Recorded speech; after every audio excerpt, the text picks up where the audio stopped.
dear viewers 2022 চনত অনুষ্ঠিত হোৱা থাৰ্ড গ্ৰেডৰ পৰীক্ষাত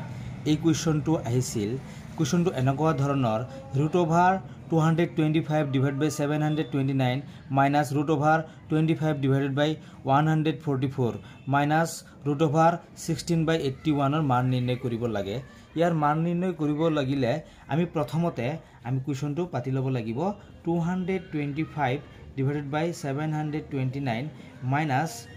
25/144 minus √16 কি হ'ব 81 হ'ব আমি 225 হক আমি 15 স্কয়ার হিসাবেও আমি লিখিব পাৰো 729 হক আমি 27 স্কয়াৰ হিসাবে লিখিব পাৰো মাইনাস √25 হক আমি 5 স্কয়াৰ হিসাবে লিখিব পাৰো আৰু 144 হক 12 স্কয়াৰ হিসাবে লিখিব পাৰো মাইনাস 16 হক আমি 4 স্কয়াৰ হিসাবে লিখিব পাৰো আৰু 81 হক আমি 9 স্কয়াৰ হিসাবেও লিখিব পাৰো √15 15 উপৰতো স্কয়াৰ আছে আৰু 27 এৰ উপৰতো স্কয়াৰ আছে গতিকে আমি 15/27 স্কয়াৰ আমি কমন লব পাৰো মাইনাস 5/12 আমি হোল স্কয়াৰও লিখিব পাৰো মাইনাস ঠিক তো দ্ৰুপ 4/9 হোল স্কয়াৰ আমি লিখিব পাৰো তাৰ পিছত আমি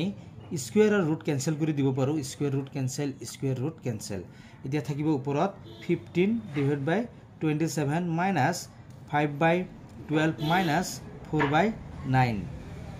এতিয়া যদি আমি 3 ৰে কাটো 3 15 এৰ ভিতৰত 5 টাইমস যায় আৰু 3 27 এৰ ভিতৰত 9 টাইমস যায় তখন 5 কি হ'ব 9 হ'ব minus 5 কি হ'ব 12 হ'ব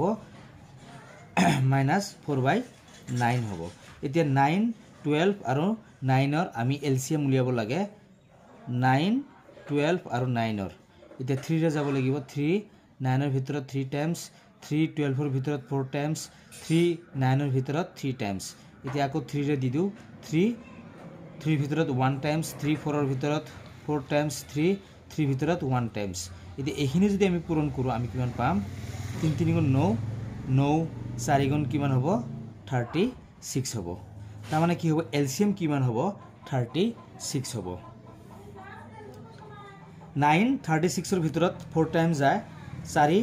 5 গুণ কিমান হ'ব 20 হ'ব মাইনাস 12 36 এর ভিতৰত 3 টাইমস যায় 3 5 গুণ কিমান হ'ব 15 হ'ব মাইনাস 9 36 এর ভিতৰত 4 টাইমস যায়